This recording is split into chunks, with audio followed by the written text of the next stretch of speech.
Shalom saudara-saudara yang dikasihi di dalam Tuhan Yesus Kristus. Hari ini kita akan bersama-sama merenungkan satu bagian firman Tuhan yang terambil dari Injil Lukas pasal yang ke-15 ayat yang ke-11 hingga ayat yang ke-32. Dan sebelum kita membaca dan merenungkan bagian firman Tuhan ini, mari kita berdoa. Bapa di dalam kerajaan sorga, kami mengucap syukur untuk kebaikan Tuhan. Allah boleh mengizinkan kami untuk membaca dan merenungkan firman-Mu. Roh Kudus menolong, menyertai, memberkati hati pikiran kami, dan juga memberikan kami kekuatan untuk hidup di dalam ketaatan. Di dalam nama Tuhan Yesus kami berdoa. Amin. Saudara, teks kita hari ini terambil dari Lukas pasal yang ke-15, ayat yang ke-11 hingga ayat yang ke-32. Saya akan bacakan untuk kita semua dan kita akan merenungkan teks ini bagian demi bagiannya. Yesus berkata lagi, ada seorang mempunyai dua anak laki-laki. Kata yang bungsu kepada ayahnya, "Bapa, berikanlah kepadaku bagian harta milik kita yang menjadi hakku." Lalu ayahnya membagi-bagikan harta kekayaan itu di antara mereka. Beberapa hari kemudian, anak bungsu itu menjual seluruh bagiannya itu, lalu pergi ke negeri yang jauh. Di sana ia memboroskan harta miliknya itu dengan hidup berfoya-foya. Setelah dihabiskannya semuanya, timbullah bencana kelaparan di dalam negeri itu dan ia pun mulai melarat. Lalu ia pergi dan bekerja pada seorang majikan di negeri itu. Orang itu menyuruhnya ke ladang untuk menjaga babinya. Lalu ia ingin mengisi perutnya dengan ampas yang menjadi makanan babi itu, tetapi tidak seorang pun yang memberikannya kepadanya. Lalu ia menyadari keadaannya, katanya, "Betapa banyaknya orang upahan bapakku yang berlimpah-limpah makanannya, tetapi aku di sini mati kelaparan. Aku akan bangkit dan pergi kepada bapakku dan berkata kepadanya, Bapa, aku telah berdosa terhadap sorga dan terhadap Bapa. Aku tidak layak lagi disebutkan anak Bapa. Jadikanlah aku sebagai salah seorang upahan Bapa." Maka bangkitlah ia dan pergi kepada bapanya. Ketika ia masih jauh, ayahnya telah melihatnya, lalu tergeraklah hatinya oleh belas kasihan. Ayahnya itu berlari mendapatkan dia, lalu merangkul dan mencium dia. Kata anak itu kepadanya, "Bapa, aku telah berdosa terhadap sorga dan terhadap Bapa. Aku tidak layak lagi disebutkan anak Bapa." Tetapi ayah itu berkata kepada hamba-hambanya, "Lekaslah bawa kemari jubah yang terbaik, pakaikanlah itu kepadanya, dan kenakanlah cincin pada jarinya dan sepatu pada kakinya. Dan ambillah anak lembu tambun itu, sembelihlah dia, dan marilah kita makan dan bersukacita. Sebab anakku ini telah mati dan menjadi hidup kembali, ia telah hilang dan didapat kembali." Maka mulailah mereka bersukaria. Tetapi anaknya yang sulung berada di ladang, dan ketika ia pulang dan dekat ke rumah, ia mendengar bunyi seruling dan nyanyian tari-tarian. Lalu ia memanggil salah seorang hamba dan bertanya kepadanya, "Apa arti semuanya itu?" Jawab hamba itu, "Adikmu telah kembali dan ayahmu telah menyembelih anak lembu tambun karena ia mendapatnya kembali dengan sehat." Maka marahlah anak sulung itu dan ia tidak mau masuk. Lalu ayahnya keluar dan berbicara dengan dia. Tetapi ia menjawab ayahnya, katanya, "Telah bertahun-tahun aku melayani Bapa dan belum pernah aku melanggar perintah Bapa. Tetapi kepadaku belum pernah Bapa memberikan seekor anak kambing untuk bersukacita dengan sahabat-sahabatku. Tetapi baru saja datang anak Bapa yang telah memboroskan harta kekayaan Bapa bersama-sama dengan pelacur-pelacur. Maka Bapa menyembelih anak lembu tambun itu untuk dia."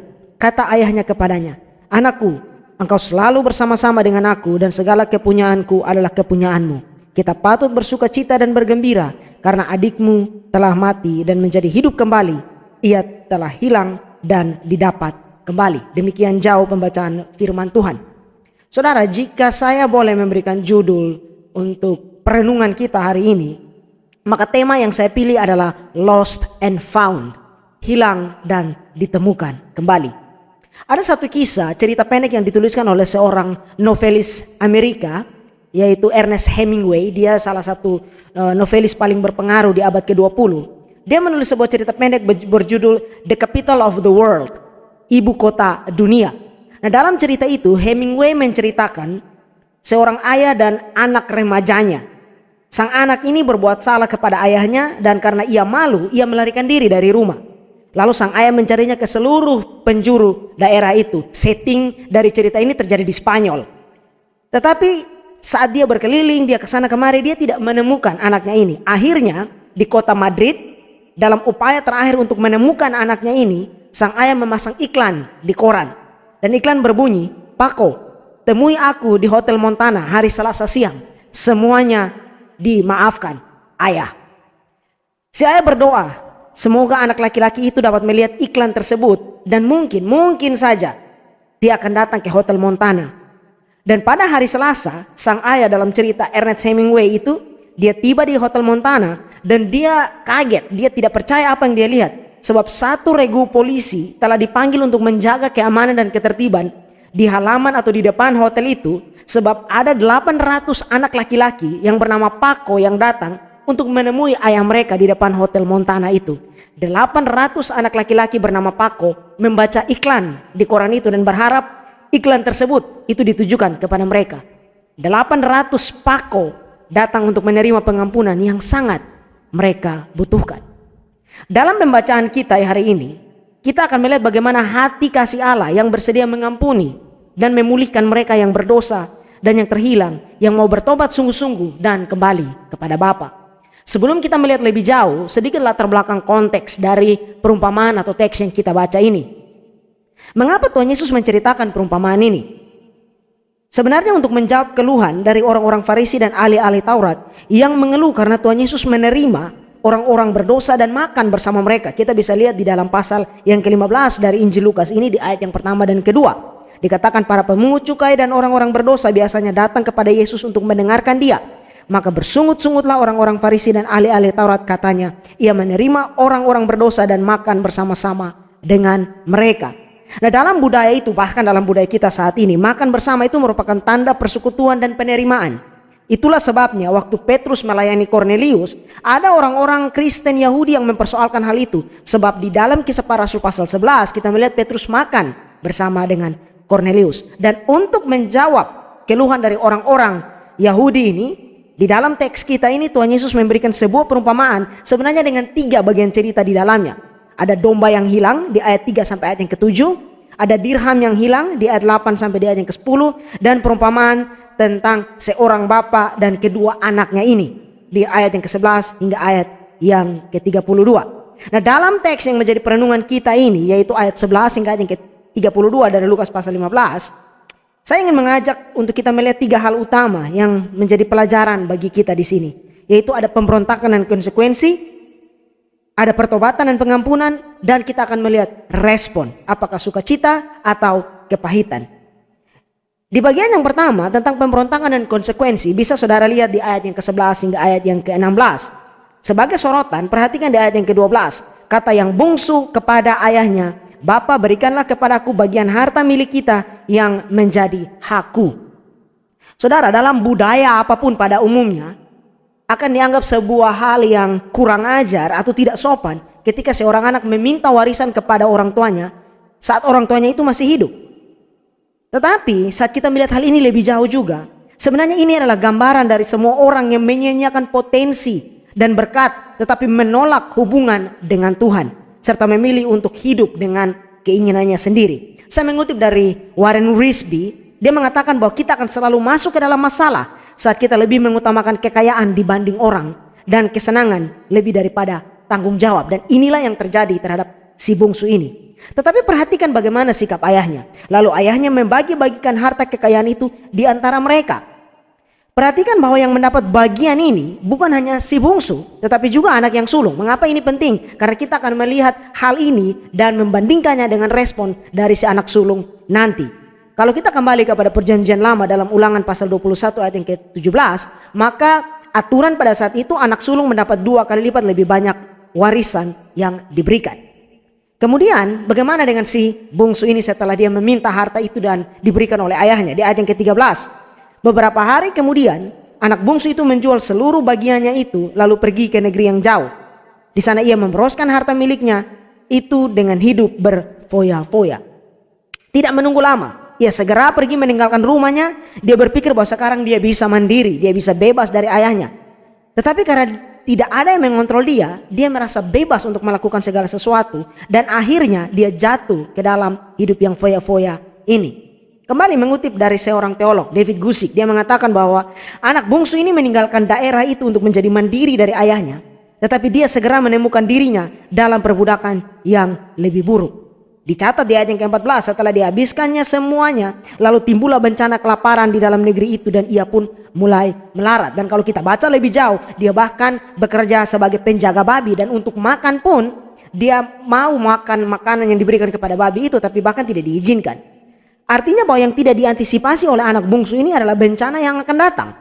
Karena kita merasa bahwa kita bisa menikmati apa saja yang kita mau, tetapi kita tidak berpikir tentang apa yang menjadi konsekuensinya. Kita mungkin tidak berpikir apa kira-kira yang akan terjadi saat kita tidak mempersiapkan diri itu. Perhatikan bahwa anak ini meminta apa yang dia mau, tetapi dia tidak menentukan konsekuensi atau hasil atau pilihan dari hidup yang berfoya-foya itu. Perumpamaan ini disampaikan kepada orang Yahudi sehingga mereka benar-benar mengerti bahwa anak bungsu ini benar-benar berada pada titik terendah dalam hidupnya. Sebab menjaga ternak babi itu adalah pekerjaan yang tidak mungkin dilakukan oleh seorang Yahudi. Nah, Tuhan Yesus di sini menunjukkan apa yang dosa lakukan terhadap mereka yang menolak dan menjauhkan diri dari Tuhan. Dosa membawa kita kepada perbudakan. Yohanes 8 ayat 34. Kata Yesus kepada mereka, "Aku berkata kepadamu, sesungguhnya setiap orang yang berbuat dosa adalah hamba dosa." Dari sini saudara, kita akan melihat bahwa ada pertobatan yang terjadi kepada anak ini saat dia menyadari keadaannya. Dan dia berharap atau kembali dan mau untuk meminta sebuah pengampunan. Saudara bisa lihat di ayat yang ke-17 hingga ayat yang ke-24. Di ayat 17 dikatakan, lalu ia menyadari keadaannya. Bahwa saat dalam keadaan terpuruk ini, ia menyadari bahwa ia bangkrut dan bahkan ia tidak bisa memenuhi kebutuhannya yang paling mendasar, makanan dan minuman. Dan ini merupakan titik balik dari pertobatannya itu. Kesadaran akan kondisi kita sebagai orang yang berdosa dan tidak berdaya untuk menyelamatkan diri kita merupakan titik balik pertobatan dari setiap orang percaya. Itu hal yang menjadi penting bagi kita untuk kita renungkan, bahwa terkadang mengapa sulit kita melihat orang dia menolak untuk menerima pesan Injil dan bertobat karena dia tidak menyadari akan keadaannya. Tapi tidak sampai di situ, ada tindakan yang dia lakukan. Pertama, dia memutuskan untuk kembali kepada bapaknya. Aku akan bangkit dan pergi kepada bapakku dan berkata kepadanya, Bapa, aku telah berdosa terhadap sorga dan terhadap Bapa, aku tidak layak lagi disebutkan anak Bapa. Jadikanlah aku sebagai salah seorang upahan Bapa. Ayat 18 hingga ayat ke-19. Ada tindakan yang dia ambil untuk datang kepada bapaknya, ada pengakuan akan kesalahan yang telah dilakukan. Ada seorang yang berkata bahwa kesalahan yang diampuni adalah kesalahan yang diakui. Perhatikan, dia mengatakan, aku akan bangkit dan pergi kepada Bapakku. Yesus menunjukkan bahwa anak bungsu ini sadar dia harus kembali kepada siapa? Yaitu kepada bapaknya. Perhatikan bahwa yang kita maksud dengan pertobatan adalah berbalik kepada Allah. Bertobat artinya merubah pikiran dan berbalik kepada Allah. Kembali saya mengutip dari David Guzik. Dia mengatakan di dalam tafsirannya, Yesus tidak mengatakan bahwa anak bungsu itu kembali ke kampungnya atau ke rumahnya, tetapi terutama kembali kepada bapaknya. Itulah bagaimana kita perlu kembali kepada Tuhan. Untuk kembali kepadanya terlebih dahulu. Dan yang terutama, sebelum kembali mungkin ke gereja atau teman-teman Kristen yang lain. Pertobatan dimulai ketika kita sadar kita harus kembali terlebih dahulu kepada Allah. Dan saat hubungan kita dengan Allah dibaharui, hubungan kita dengan orang lain pun akan dibaharui. Di sini juga saudara, anak ini menunjukkan bahwa dia tidak layak. Dan dia mengaku dosanya, dia menyadari keadaannya. Ini hal yang penting untuk kita menerima pengampunan. Kita harus datang kepada Tuhan dengan rela, menjadi hamba sepenuhnya. Tetapi dengan kasih-Nya, kita akan melihat bahwa Allah menjadikan kita anak-anaknya. Lalu saudara, saat dia kembali apa yang terjadi? Narasi ini atau perumpamaan ini memberikan sebuah gambaran yang luar biasa. Ketika ia masih jauh, ayah telah melihatnya, lalu tergeraklah hatinya oleh belas kasihan. Ayahnya itu berlari mendapatkan dia, lalu merangkul dan mencium dia. Jelas indikasi di sini bahwa ayah terus menunggu kepulangan anak bungsu ini sejak dia pergi dan mengharapkan kepulangannya. Ini juga bagian yang luar biasa dari cerita ini saat dikatakan ayahnya berlari. Konteks budayanya itu sebenarnya cukup unik karena budaya Timur Tengah pada saat itu adalah tidak lazim untuk orang tua berlari seperti itu. Itu dianggap memalukan. Tetapi karena kasihnya kepada anaknya ini, bapak ini mau bahkan merendahkan dirinya dan menjemput anaknya itu. Walaupun anak ini yang melakukan kesalahan, melakukan hal yang buruk. Nah, kita lihat bagaimana pertemuan dan rekonsiliasi itu terjadi di sini. Ayat 21 hingga ayat 24 dikatakan bahwa kata anak itu kepadanya, Bapa, aku telah berdosa terhadap sorga dan terhadap Bapa. Aku tidak layak lagi disebutkan anak Bapa. Tetapi ayah itu berkata kepada hamba-hambanya, lekaslah bawa kemari jubah yang terbaik, pakaikanlah itu kepadanya dan kenakanlah cincin pada jarinya dan sepatu pada kakinya. Dan ambillah anak lembu tambun itu, sembelilah dia, dan marilah kita makan dan bersuka cita, sebab anakku ini telah mati dan menjadi hidup kembali, ia telah hilang dan didapat kembali. Maka mulailah mereka bersukaria. Perhatikan bahwa anak bungsu ini sebelumnya sudah menyiapkan kata-kata penyesalannya. Tetapi di sini, kalau kita lihat baik-baik di dalam penjelasan teks ini, dia tidak sampai menyelesaikan kalimatnya. Ini adalah gambaran kasih karunia Allah. Hal yang perlu kita pahami, konsep pengampunan adalah bahwa pengampunan atas dosa yang kita lakukan atau keselamatan yang akan kita terima itu tidak kita usahakan, tetapi diberikan kepada kita. Anak ini tidak melakukan apa-apa selain kembali kepada bapaknya. Sedih untuk melihat bahwa banyak orang Kristen yang berpikir bahwa isi dari Injil itu adalah kita lakukan dahulu hal ini dan itu, baru Tuhan akan menerima kita atau mungkin Dia akan mengampuni kita. Mengapa banyak orang berpikir demikian? Karena kita mungkin bertumbuh dalam budaya atau pola berpikir bahwa jika seorang telah berbuat salah kepada kita, maka dia harus cukup menderita dahulu, baru kita memaafkan kesalahannya. Tetapi Alkitab mengajarkan sebaliknya. Di dalam Roma 5 ayat 8-10, bahwa Allah terlebih dahulu mengasihi dan mengampuni kita. Itulah sebabnya menjadi orang Kristen itu mengajarkan kita untuk punya sikap rendah hati, bukannya arogan dan memandang rendah orang lain atau merasa lebih dari orang lain. Mengapa? Karena kita semua membutuhkan kasih karunia yang sama. Satu hal yang penting yang bisa kita belajar di sini adalah bahwa jika ada orang yang mungkin telah menyinggung perasaan kita atau bersalah kepada kita, melakukan hal yang buruk terhadap kita, dan kalau kita menunggu untuk orang itu datang dan meminta maaf, hal itu mungkin tidak terjadi. Tetapi kita perlu untuk memutuskan dari hati kita untuk mengampuni seperti Allah telah mengampuni kita. Saat kita bertahan dengan ego kita, sudahkah kita berpikir bahwa apakah kita juga layak menerima pengampunan yang Allah berikan? Ini memang tidak mudah. Bahkan C.S. Lewis mengatakan, orang-orang berkata mengampuni adalah sebuah ide yang manis, sampai mereka harus menghadapi seseorang yang harus mereka ampuni.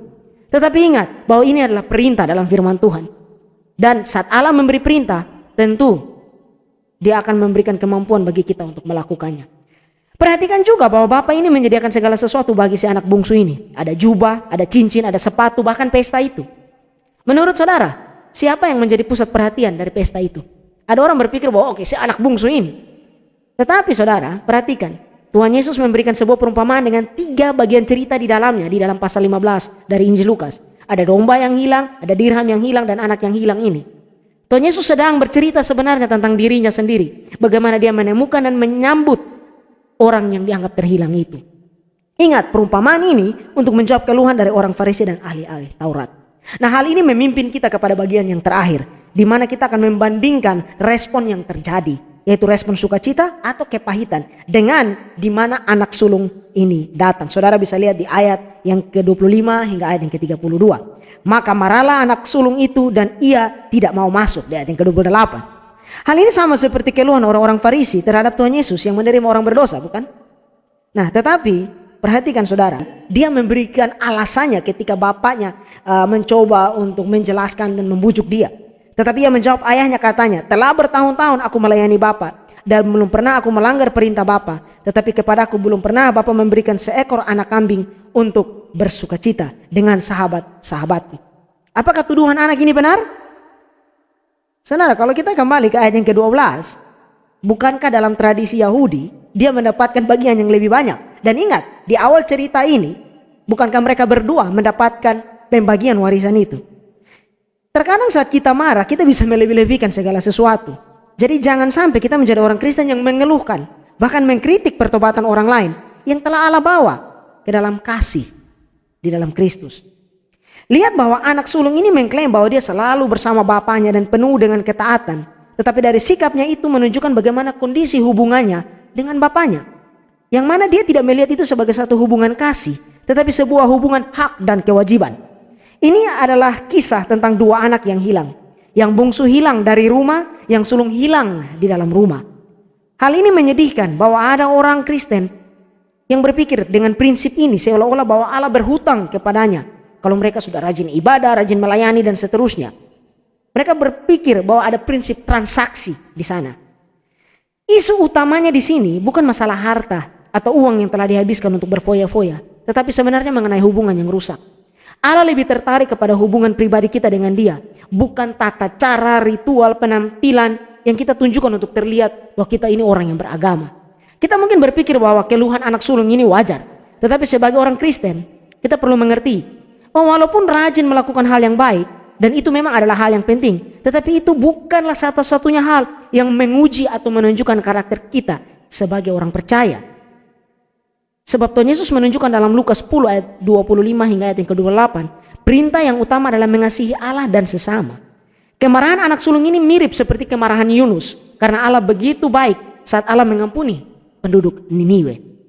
Nah, di sini saudara, perhatikan bagaimana si Bapa memberikan kalimat kuncinya di ayat yang ke-32. Kita patut bersukacita dan bergembira karena adikmu telah mati dan menjadi hidup kembali. Ia telah hilang dan didapat kembali.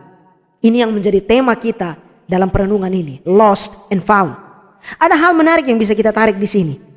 Bahwa kita lihat anak bungsu ini gambaran dari orang berdosa. Anak ini mati dalam kurung secara rohani. Tetapi Tuhan Yesus adalah hidup. Anak ini terhilang tetapi Tuhan Yesus adalah jalan. Anak ini tidak tahu hal yang benar, tetapi Yesus berkata dia adalah kebenaran. Yohanes 14 ayat yang ke-6. Sebagai penutup saudara, saya ingin mengutip dari beberapa penafsir yang memberikan pandangan yang menarik tentang teks ini sebagai perbandingan dan sebagai perenungan kita. John MacArthur mengatakan bahwa anak yang bungsu adalah sebuah contoh dari pertobatan yang benar. Saudara yang sulung mengilustrasikan kejahatan dan sikap merasa benar sendiri, sikap prasangka dan sikap acuh tak acuh terhadap orang berdosa yang bertobat. Dan si Bapa menggambarkan Allah yang bersedia untuk mengampuni dan merindukan kembalinya orang-orang yang berdosa.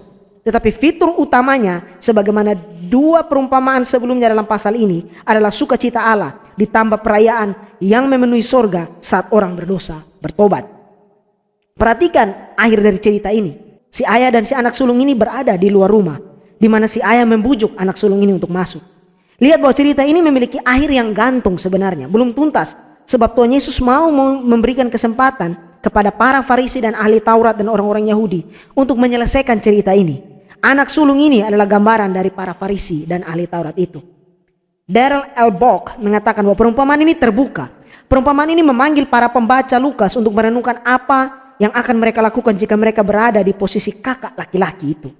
Akankah kita menerima orang berdosa itu pulang dan merayakannya? Atau apakah kita akan terlalu mengkhawatirkan diri kita sendiri untuk ikut merasakan sukacita saat mereka kembali? Perumpamaan ini jelas menyeratkan bahwa kita harus menanggapi seperti yang dilakukan ayah ini kepada anak bungsu itu. Kita harus mengejar orang berdosa dan menyambut mereka dengan sukacita ketika mereka kembali ke rumah. Perumpamaan ini adalah gambaran bagaimana Allah menerima mereka yang bertobat. Hal ini menolong kita untuk melihat karakter Allah yang penuh kasih itu. Perumpamaan ini bukanlah tentang seseorang yang diselamatkan. Perumpamaan ini menunjukkan hati Bapa yang setia dan menyelamatkan orang berdosa, tetapi akan juga menerima kembali seorang anak yang berdosa. Kita berdoa. Bapa, kami bersyukur untuk kasih karunia dan anugerah-Mu, firman yang sudah kami renungkan. Kami lemah, kami tidak sepenuhnya memahami, tapi kami berdoa Roh Kudus menolong untuk kami mengerti dan melakukannya dalam hari lepas hari. Bersyukur untuk kasih-Mu, dan di dalam nama Tuhan Yesus Kristus kami berdoa. Amin.